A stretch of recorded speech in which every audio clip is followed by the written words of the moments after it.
Hi, everyone. Welcome to our December 2022 LinkedIn Live Learning session. My name is Gino Parati, and I'm a communication expert. I teach currently in New York City at several colleges. And in addition to my teaching, I also do coaching and consulting work for individuals and organizations to help people learn how to connect their head and their heart by becoming more conscious through improved communication skills. So these LinkedIn Live learning sessions are designed to be about 20 to 30 minutes, about 20 minutes of a lesson where I present information from our social science field of interpersonal communication, and then leave at the end about 10 minutes for Q&A. So feel free to use the chat. I'll be monitoring that on and off throughout the 20 minutes of the actual lesson, and I may answer your question in the moment as I see them pop up. Hey, Jared, hi. See them pop up, or I will save them towards the end and answer them there. If you're joining us live right now, go ahead and let us know where you're from. Welcome to my home studio here in New York City.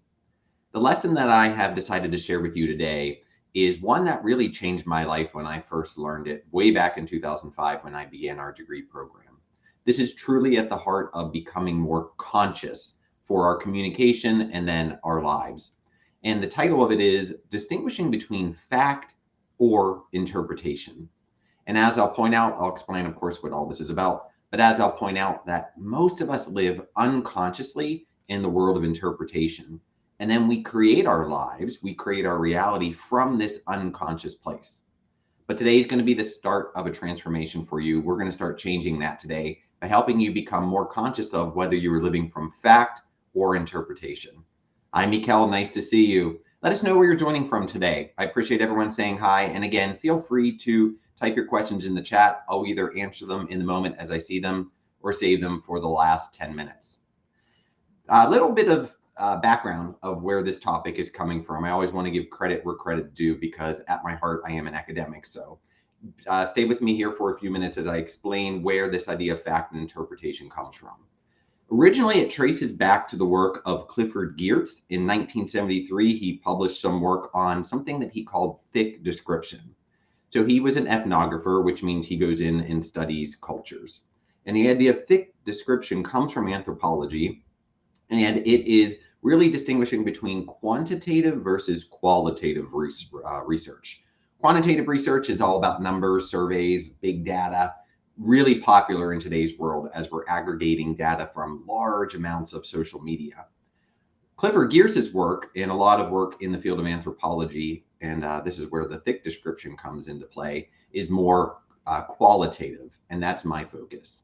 So qualitative research is about us listening to the stories that people tell, the words that people use, not counting anything, but listening to the words that people use and then making sense of that. So that's where this is coming in.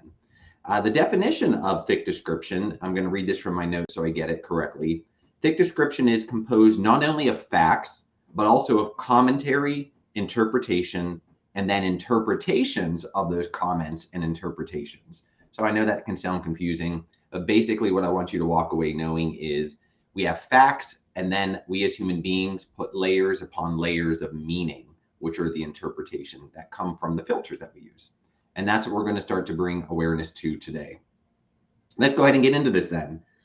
What is the difference between fact and interpretation? At the very basic, fact is the essential fundamental description of what we observe through our five senses. It's the raw data that we take in from the world around us. Some examples of common facts would be your age in years, your weight in pounds or kilograms, however you measure it, and your height in inches or meters, however you measure it. Those would be examples of raw facts. But as human beings, facts don't ever stay just facts. There's always some type of context that's wrapped around it. And it's the context that gives those facts meaning.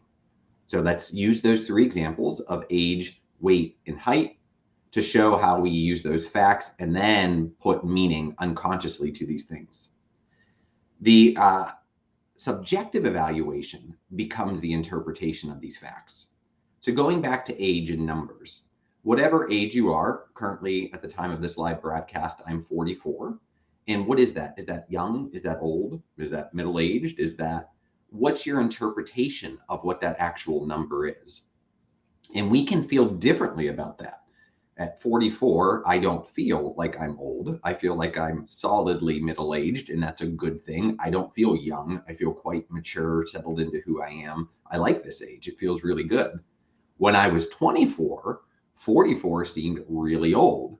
So you see how the fact stays the same, but it's the interpretation of it that creates the emotional reaction, and the emotional reaction then creates our reality. And I'll explain why in just a moment. Your weight. What's your label? Is this going to be thin? Is this going to be heavy? Is this a proper weight? Is it underweight? Is it overweight? What's your concept? Do you think you look good? Do you think you not look good based on your weight? That's the interpretation of the actual number. And then the same thing with height. What is tall? What is short? What is average? My height is 5'8". And when I was in the world of gymnastics, which I did for many, many years, I was tall in that world. I was a tall gymnast. It's around, I want to say 5'9", 5'10" is the average height for a man, if I'm remembering right from my nonverbal communication textbook. So I'm just around average height, slightly under by an inch or so. So in the typical world, I'm average. But if I'm hanging out with a bunch of basketball players, I feel really short. So that's what I mean by interpretation. Fact always stays the same. In this case, height, I'm always going to be 5'8", but it's the interpretation depending on the groups that we're around that create our emotional reaction. Here's why this is important in terms of communication. Of course, words verbally we use to communicate and send messages. Words can be data, raw data. We said a word, that's a fact. But words, just like interpretation, are never just raw data. Language has two layers, and we study about this in our field of communication. Language has a denotative meaning. Think of dictionary, D for denotative in dictionary. That's the fact, that's the actual definition. But then words also have a connotative meaning, C, connotative. Denotative, dictionary, connotative, emotional layer. So the connotative meaning is the interpretation, the emotional layer that we have on it. Let me go back just a moment then and explain why this matters. So when I was younger, I was overweight by the numbers. I'd go to the doctor, get an annual physical, and the doctor would say, you're overweight, you should lose weight for your age and your height. So that was the fact based on the numbers. The interpretation of those numbers was I was overweight according medically to where I should be for my age, my height. Getting called overweight versus some of the kids were not nice to me in school and they would call me fat. So the word fat had, at least at that time, a connotative meaning that was negative. It wasn't a positive thing. It didn't feel good, and people didn't mean it nicely or factually when they called you fat. They used that word emotionally to try and hurt me. So that's the connotative meaning to that particular word. As you can see, that's how language has fact and then interpretation. So the overall walkaway that I want you to have, the takeaway is that emotion is the interpretation side of it. And that is what creates our reality. This is an important question. Are we using outdated facts and evidence to arrive at our interpretation? So I ask you that question because we can get stuck in the past with our past viewpoints where we're using past data and we're not looking at our own personal evolution or growth. I see this, for example, when I'm coaching people for career-related progress. Once upon a time, they weren't effective speakers. They had no training. They didn't enjoy it. It wasn't a natural skill for them. They were put into some situation where they had to do public speaking and they did not do well. So based off of that one performance a long time ago, they labeled themselves, the interpretation of that failed public speaking experience, they labeled themselves as bad at public speaking. So that was the interpretation. It might be 10 years later now, and they have never updated their skills. They haven't tried again. They're literally a new human being 10 years later. You can Google this to look at the years, but as a bio note here, I think it's around 7 to 8 years. By that point, our body is literally brand new. So every 7 to 8 years, every cell in our body is a brand new cell. Every cell's been replaced every 7 to 8 years, if I have that number correct. So over a decade, you are literally a brand new person. Nothing is the same. It might look the same, but it's not the same. Every cell is brand new. So you're not giving yourself a chance. You're labeling yourself through outdated evidence because you performed poorly 10 years ago. You're still living in the current interpretation. That means that I'm now not an effective public speaker. So that's the important thing, is that what evidence are you using to arrive at your interpretations? You want to make sure it's updated and accurate, because just as our physical bodies change over time, of course, our skill sets change, our minds change as well, our emotional reactions can change over time. So you want to use updated evidence in order to have a correct and current interpretation. Why? Let's pause there for a moment before I answer that. Based on everything that I've said, and I know I've said a lot, why does that matter? Why do we want to live in a current interpretation? Okay, so the reason that I would give to that would be because in a current interpretation, it's triggering a proper emotional reaction, and it's the emotional reaction which is going to drive your behavior, which creates your reality. So if you're using a current interpretation, it means you're going to have an updated emotional reaction, and your actions are going to be based on the present moment. So you're creating a present moment instead of what Dr. Joe Dispenza talks about in Breaking the Habit of Being Ourselves, an excellent book, recreating the past. Most of us live our lives in the current moment by recreating the past over and over and over again. What does he mean by that? Well, fact and interpretation, we are going to past interpretations based on past factual evidence, and those past interpretations continue to reproduce the same negative or positive emotional reactions.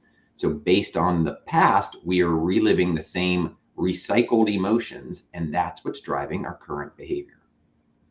Let that sink in for a moment. We are continuously, most of us, recreating the past in the present moment.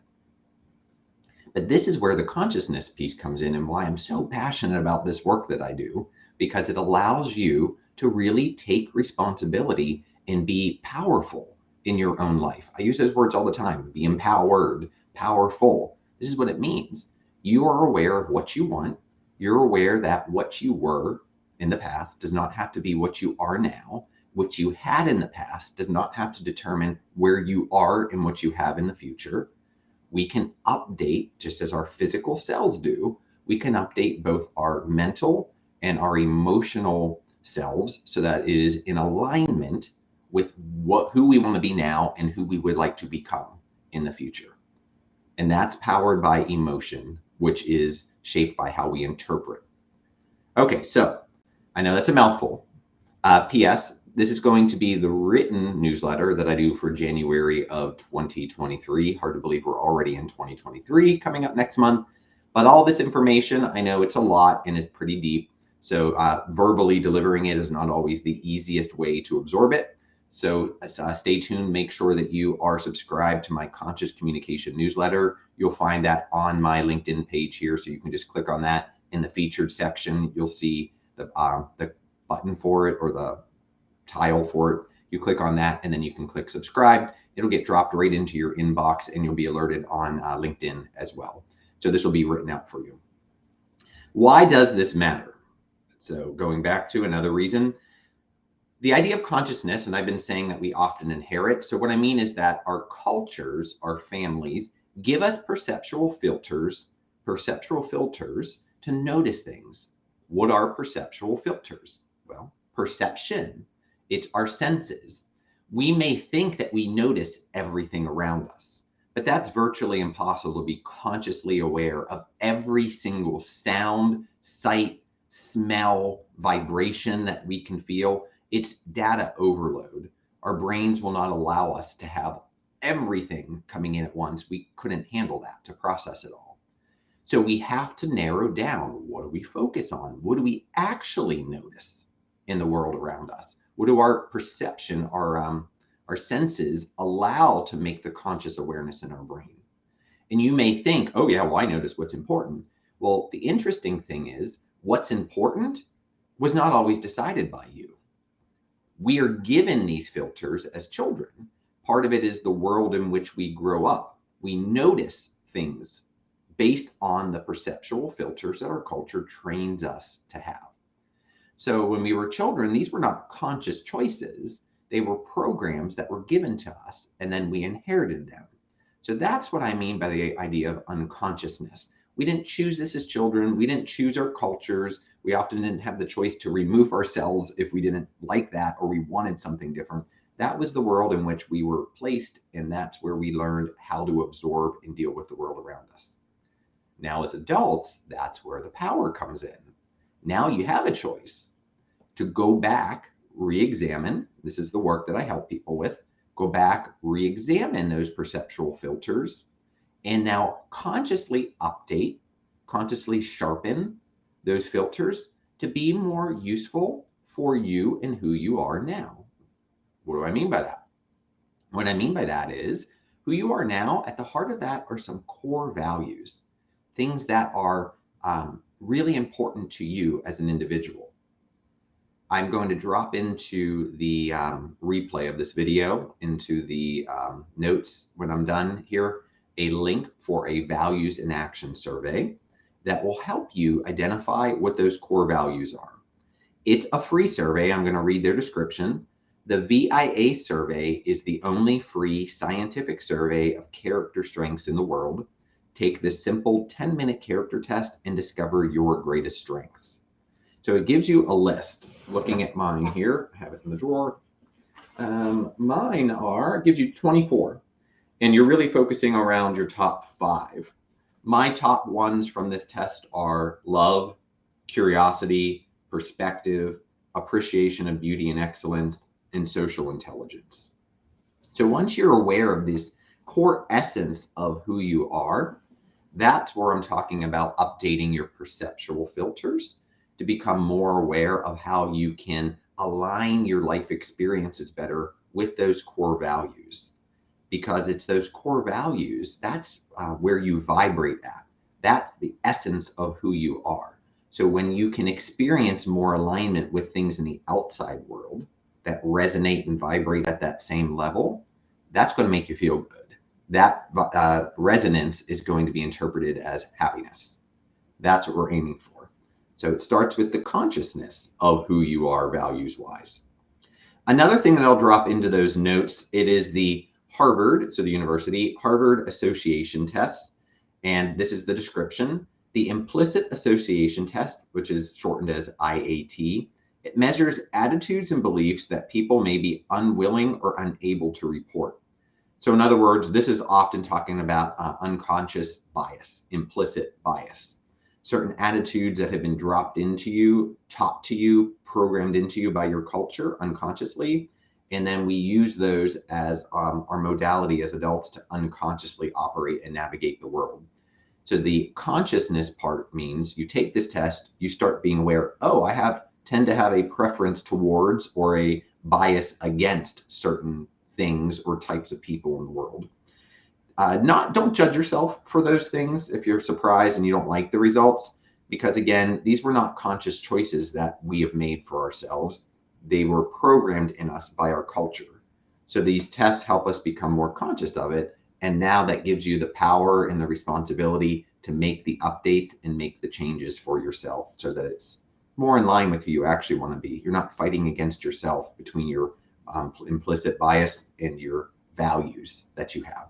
So I'll put both of those links. They're free that you can take. Any questions you have, again, as I mentioned before, it's a large amount of information. I know that. It's a lot to teach in just 20 minutes. So I'm going to put this in the January 2023 Conscious Communication newsletter that I publish here on LinkedIn, and you'll get all this information as well. So if this is interesting to you, please subscribe to that. Additional ways that we can work together. I do these about every month. I might take January off just because of the new year and enjoying the holidays and taking a rest, but I'll take a look to see on the page if I've scheduled it. You'll know. Otherwise, I'll see you in February of 2023 with another LinkedIn Live. We can work together outside of that, though. I do a lot of one-on-one work. I do coaching work. That's one of the main modalities in which I work with people, where I help people really learn who they are from the inside, get a good awareness, self-awareness developed, emotional intelligence developed, and then we work on an action plan so that you can communicate outwardly. And when you do that effectively, you start to attract to you more of what you want in life. And that can be helpful because it's less work. You don't have to go around chasing after the stuff you want. Wouldn't it be a lot nicer just to start having it walk into your world and come to you? That's what I help people with. And that's how I've been operating in my life for the last 10 years, because I've made some strategic switches in my life. And it saves a lot of energy, a lot of time, a lot of frustration to start pulling those things to you, attracting them to you. I have that newsletter as well that's free, the Conscious Communication newsletter.